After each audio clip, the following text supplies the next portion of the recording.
Hello tout le monde! Hey! Ça faisait un bon petit bout que je n'étais pas venue vous parler. J'avais un mois de janvier que j'ai mis mes priorités ailleurs que sur le podcast. Je m'en excuse. Aujourd'hui, c'est un épisode un peu spécial. Je suis en voiture, donc c'est sûr que l'écoute ne sera pas pareille que lorsque je suis avec mon micro en avant de mon ordinateur. Fait que, on essaye quand même comme ça, en espérant que le contenu vous attirera plus que le son de ma voix dans la voiture.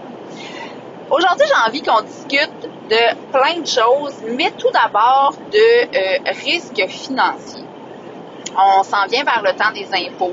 Je vais probablement remettre de l'avant des épisodes que j'ai enregistrés avec ma comptable et ma fiscaliste par rapport aux impôts pour être sûr que vous soyez toutes dans le bain par rapport à ça.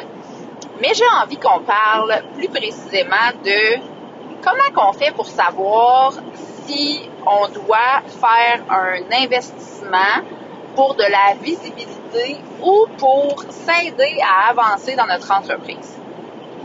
Je vous donne comme exemple ce que moi, en ce moment, je vis parce que je crois que je ne peux pas être mieux placée pour parler de quelque chose que si je suis en train de le vivre. En ce moment, j'ai la compagnie Le Repos du Corps que je veux faire connaître encore plus. Cette compagnie-là, elle a énormément des produits qui sont novateurs, donc que personne ne connaît. Ça n'a jamais été vu sur le marché. Ce sont des choses qui sont nouvelles. Fait que là, quand on a une compagnie comme ça, tu te dis, OK, bien beau faire des SEO, bien beau être présent sur les réseaux sociaux, bien beau aussi se mettre en collaboration avec des influenceurs ou autres, ça reste que ça vient avec un investissement financier. Les gens vont pas chercher, admettons, un repose-fesses sur Internet. Ils savent pas que ça existe. Ils vont pas chercher des repose-coudes pour améliorer la position de lecture dans le bain. Ils savent pas que ça existe. Une housse pour garder la chaleur dans le bain. Savent-tu eux autres que ça existe? Moi, au début, là, quand je regardais si ça existait, là, je marquais drap contour pour bain. Ça te donne-tu une idée? Fait que, en ce moment, j'essaie de me démarquer dans quelque chose que personne ne connaît encore, mais il faut que je me fasse connaître. Fait que là, la décision que j'ai prise, c'est de louer l'espace pop-up de Place Laurier pour la semaine prochaine, donc du 10 au 16 février. Et je l'ai aussi loué pour le mois de novembre, question de préparer les cadeaux de Noël et tout. Fait que là, les gens vont pouvoir venir voir. Il y a des personnes qui ne savent pas que j'existe, qui vont être sur place aussi, en train de magasiner. Je vais être à côté de l'espace restaurant, donc les personnes qui vont aller prendre leur temps de dîner au restaurant vont passer en avant, vont pouvoir voir c'est quoi les produits, toucher le textile, le coton de bambou et tout ça. C'est une texture qui est vraiment pas comme du coton de serviette, mettons. Fait que c'est vraiment, en ce moment, je fais un gros investissement dans de la location d'espace, dans de l'affichage aussi, parce que les espèces de roll-up qu'on fait faire là, pour montrer comment les positionner, tout ça, ben un roll-up, c'est à peu près 200$. Fait qu'on s'entend que ça chiffre vite. La location de l'espace, c'est 1500 plus taxes pour la semaine. Ça comprend pas tes assurances que tu dois avoir à part de ça. Ça comprend pas toutes les dépenses relatives au local aussi. Fait que l'éclairage n'est pas compris, le chauffage n'est pas compris. Tu sais, fait que c'est toutes des choses que je vais avoir à payer en supplément aussi. Là-bas, directement là-bas, il y a des étagères. Il n'y a pas de pôle, il n'y a pas de gros comptoir de table en avant. Fait qu'il faut que je pense à avoir des tables, des cadres pour mettre des affiches. Faire mes listes de prix. Il faut que j'investisse aussi dans un Square, que je crée du temps. Toute ma boutique en ligne sur Square. En ce moment, ma boutique, moi, elle est sur Internet. J'ai une boutique en ligne WooCommerce. Fait que j'ai un site Internet et les gens peuvent acheter sur Internet. Sauf que là, les gens qui vont venir en boutique doivent avoir un plan B parce qu'ils peuvent pas acheter en ligne. Ça marche pas. Moi, je veux pas avoir les commandes qui rentrent par courriel après. Comment je vais faire pour différencier que les gens ont passé par Internet pour acheter ou qui sont venus en boutique pour me le payer directement. Fait que je dois créer un Square pour ça. Fait que c'est du temps, on va se le dire, c'est du temps. Ça va être probablement aussi de l'argent, hein, un investissement d'argent, puisque j'imagine que c'est pas tout le temps gratuit, des forfaits comme ça, hein. On va avoir un frais de paiement par carte de crédit, un frais d'utilisation. Fait que c'est toutes des choses que je dois penser. Fait que aller faire une semaine va me coûter environ, grosso modo, d'après moi, un 3000 $ sans compter tout le temps, les 2 dernières journées que je viens de faire, à refaire l'inventaire, m'assurer que tout est rentré, que tout est bien étiqueté, tout mettre dans des bacs. On s'entend là, que tout mon entrepôt, il fallait qu'elle rentre dans des bacs pour le transporter là-bas aussi. Fait que c'est de penser à tout ça, c'est est-ce que ça en vaut la peine? Ben, je pense que oui. Je peux pas te le dire encore parce que j'ai pas vécu l'expérience encore, sauf que j'ai vraiment la conviction que si je veux me faire voir, je dois aller dans des endroits pour que les gens me voient, autres que les réseaux sociaux. Donc, est-ce que j'avais 3000 $ fling-flang comme ça à dépenser pour cette compagnie-là pour la faire avancer? Est-ce que je l'avais? Oui. Est-ce que c'était ma première idée de venir dépenser 3000 $ pour ça? Non, absolument pas. Vraiment pas. OK? Si j'avais pu prendre cet argent-là et la mettre ailleurs, probablement que je l'aurais fait si j'avais pas eu le mindset de me dire clairement, là, faut que tu fasses quelque chose, faut que tu te fasses voir. Les gens ne savent pas. Ceux-là qui ont les produits capotent leur vie. Je ne fais que ça, recevoir des « Oh my God, OK, je pensais pas que ça allait marcher. Oh my God, OK, le confort est comme exponentiellement wow. » Fait que je le sais que mes produits sont vraiment hot. Je le sais. Je l'ai créé à la base pour mon besoin personnel. Puis si ça fait mon affaire, là, je le commercialise. Fait qu'imaginez-vous le temps que je mets à développer un produit, à faire des tests et après le commercialiser. Bref, là, on parle ici d'un investissement pour une semaine. Je le fais pour me faire connaître. C'est un peu le même principe que, là, en ce moment, j'ai le repos du corps qui a 4 ans. Je suis dans ma 4e année. Et j'ai Western Collection que j'apporte aussi avec Kim, bien sûr, qui est mon acolyte. Un bébé entreprise. On a lancé ça au Black Friday là, en novembre. Là. C'est vraiment bébé. Mais en ce moment, on le sait que le monde est vraiment axé vers la tendance western. Fait que qu'est-ce qu'on a fait? On a créé des designs, des graphiques, on a mis l'emphase là-dessus.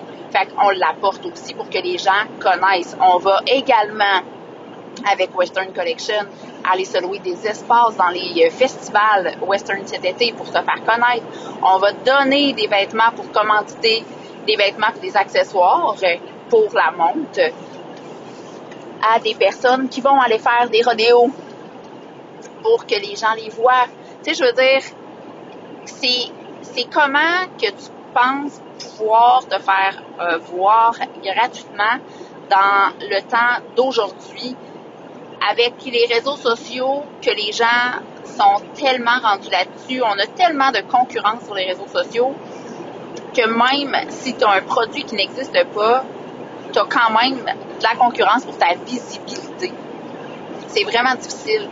On fait rouler, nous, avec l'équipe de marketing, des campagnes pour aller chercher encore plus de visibilité. On fait des concours partagés, mais mon Dieu, on dirait que je parle à mon ami. Mais c'est jamais assez au sens où les gens doivent voir. Les gens ne sont pas toujours avec ton profil dans leur fil d'actualité s'ils ne te connaissent pas, si tu n'as pas d'amis en commun avec eux et tout. Fait qu'en ce moment, j'investis beaucoup pour la visibilité, me faire voir, me faire connaître, essayer d'aller chercher une clientèle qui me connaissent pas, qui en ce moment ne savent même pas que j'existe. Fait que quand on parle investissement, on parle aussi, quand on veut développer une compagnie, on peut tout faire soi-même. On peut tout faire soi-même. Ça se fait. Les gens commencent à utiliser beaucoup aussi l'intelligence artificielle pour répondre à leurs questions. Moi, là, je suis bien d'accord. Bien d'accord que les gens utilisent ChatGPT ou Name It. Mais faites juste vous dire une chose. ChatGPT, là, il a bien beau avoir Google dans sa petite poche en arrière, là, mais il n'a jamais parti d'une compagnie. Est-ce qu'il a l'expérience? Non. Il a les informations qu'il est capable d'aller chercher sur Google. Fait que des fois, sur Google, il y a des informations de merde, on va se le dire. C'est pas tout le temps les vraies affaires qu'on retrouve sur Google, hein. Fait que lui, là, il fait un melting pot de tout ça. Puis là, il va te dire, OK, fait que voici, pour partir ton entreprise, ce que tu dois faire. Ouais, à ta minute. C'est bien beau tout ça, là. Mais il y a plein d'autres étapes humaines que lui comprend pas, qui est important de faire. Puis en ce moment, en 2025, avec tout ce qui se passe dans le monde, alentour de nous, sur les réseaux sociaux, on doit faire des étapes de plus que ChatGPT te dira pas. Il y a des choses qui sont vraiment pas à négliger. Est-ce que ça vaut la peine d'investir pour démarrer son entreprise, pour avoir quelqu'un qui t'aide? Ben moi, j'investirais probablement pas sur quelqu'un qui n'a pas eu d'entreprise. J'investirais pas sur quelqu'un qui est freelance, qui sort de l'école. Je peux pas. Moi, dans ma tête, à moi, et là, encore là, je ne porte aucun jugement. Je fais seulement dire qu'est-ce que moi, je pense. Si tu n'as jamais marché le pas, clairement, je ne payerai pas pour toi. Fait que quelqu'un qui veut m'apprendre quelque chose doit l'avoir fait, doit avoir réussi, doit avoir fait des erreurs aussi, parce qu'on apprend de nos erreurs. Fait que si la personne, elle n'a pas de compagnie, puis qu'elle veut me montrer comment partir d'une compagnie parce qu'elle a fait une recherche sur ChatGPT, peux-tu me créer un guide pour démarrer mon entreprise? Ben, je t'achèterai pas. C'est sûr que non. J'investirai pas dans toi. Quelqu'un qui va te parler de comment agrandir ton audience, excusez-moi, sur les réseaux sociaux, puis qui a 300 abonnés sur ses plateformes. Est-ce que tu y fais vraiment confiance? Ben moi non. Moi là, j'en ai pas beaucoup d'abonnés avec Invincible Femme sur les réseaux sociaux. Je suis pas axée 100% là-dessus. J'aime ça, moi, être dans le faire. Je partage pas toutes les rencontres que j'ai avec des gens que j'aide à partir de leur entreprise non plus. J'ai comme envie de garder pas ça secret, mais c'est leur projet, c'est... Admettons qu'il y a des gens qui vont me faire des témoignages, je vais en partager quelques-uns. Mais j'ai beaucoup de difficultés à parler des projets des autres sur mes réseaux sociaux. Fait qu'est-ce que les gens peuvent voir vraiment ce que je fais? Je travaille vraiment fort pour le montrer selon ma perception à moi, avec mes entreprises à moi. Mais j'ai 300 abonnés à peu près, là. Est-ce que je vais te montrer comment avoir une audience sur les réseaux sociaux? Clairement pas. Je ne suis pas la personne pour toi. Jamais je vais te montrer comment faire grandir ton audience sur les réseaux sociaux. C'est impossible. Je déteste les réseaux sociaux. J'ai de l'amour-haine avec ça. Autant que je trouve que c'est une belle plateforme pour se faire voir, autant que je trouve que c'est donc bien de la job. Toujours créé pour se faire voir. Je trouve ça incroyable comment ça demande des heures et des heures de travail. Peut-être qu'il y en a qui sont super habitués puis qu'eux autres sont peut-être bien à 20 ans de moins que moi. Le rendu à 40 ans, moi, je peux te dire que j'ai pas suivi l'évolution de la technologie par rapport aux réseaux sociaux. Puis, c'est pas ma tasse de thé. J'ai une équipe marketing qui m'aide. Je paye pour ça. Oui, je paye. Parce que, justement, c'est pas quelque chose qui m'allume, puis ça me prend énormément de temps, puis j'aime pas ça. Fait que j'investis dans ça. Là, aujourd'hui, je vous l'ai dit, on parle d'argent. On parle d'investissement. On parle de c'est quand que c'est le temps de prendre des risques financiers. Et je tiens à te rappeler qu'en ce moment, je n'ai aucune note et je te parle de mon auto en train de conduire. Est-ce que c'est décousu? Qu'est-ce que je dis? Peut-être, mais l'important est dans le message. Fait que ouvre tes oreilles, prends des notes. Tu n'investis pas dans quelqu'un qui n'a pas marché le pas. C'est complètement ridicule. Comment que tu veux faire pour réussir si tu fais confiance à des gens qui n'ont pas réussi? Qu'est-ce qu'ils essayent de te montrer? Moi, quelqu'un qui va me dire, OK, je vais te montrer comment faire pour passer de 1 million à 5 millions. Super. C'est quoi ton chiffre d'affaires? Est-ce que tu l'as fait, ton 5 millions, toi? Non. Ah, OK. Puis comment tu penses que tu vas faire pour me montrer comment aller chercher ça?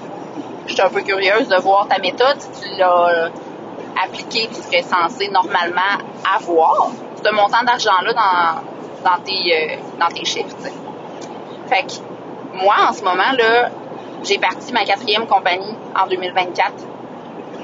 J'ai fait des erreurs comme pas possible à monter 4 compagnies. J'ai passé par tellement de choses. Ma première compagnie, je l'ai partie en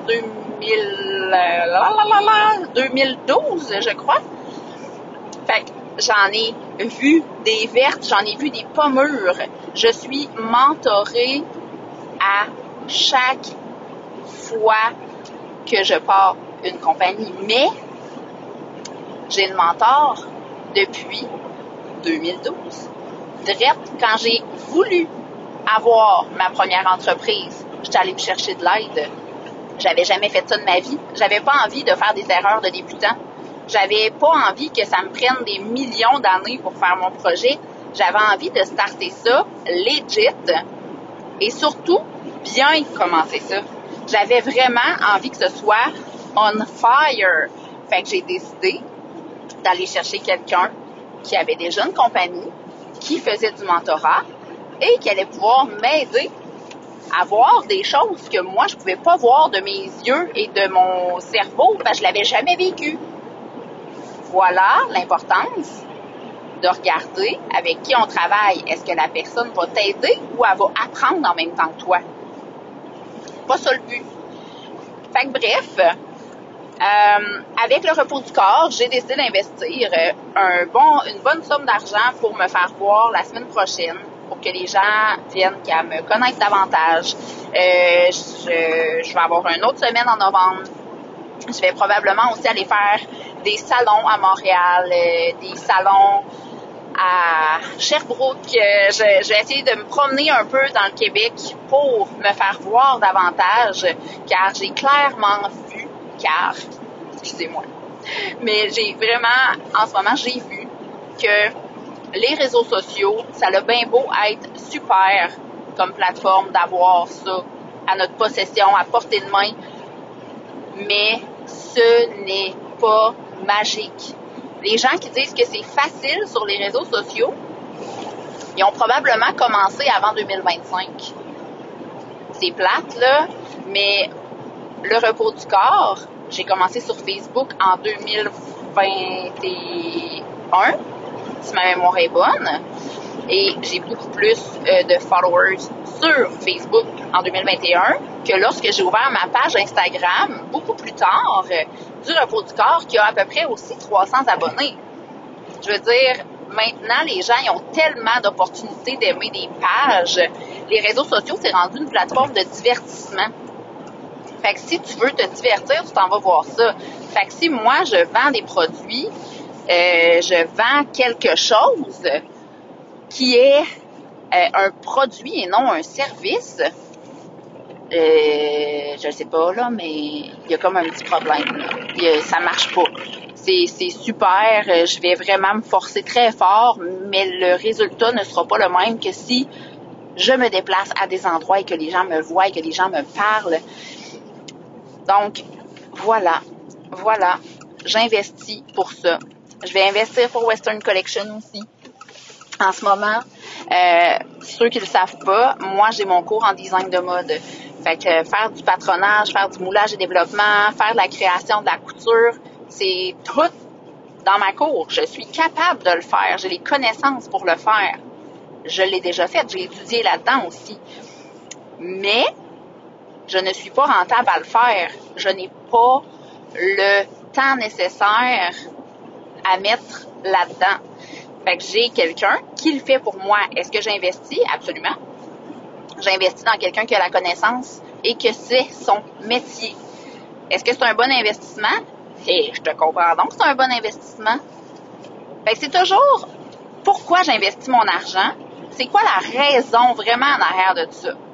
Puis, si j'investis là, c'est quoi ça va m'apporter plus tard? C'est quoi ça va m'apporter comme avancement dans mes projets ou dans ma carrière?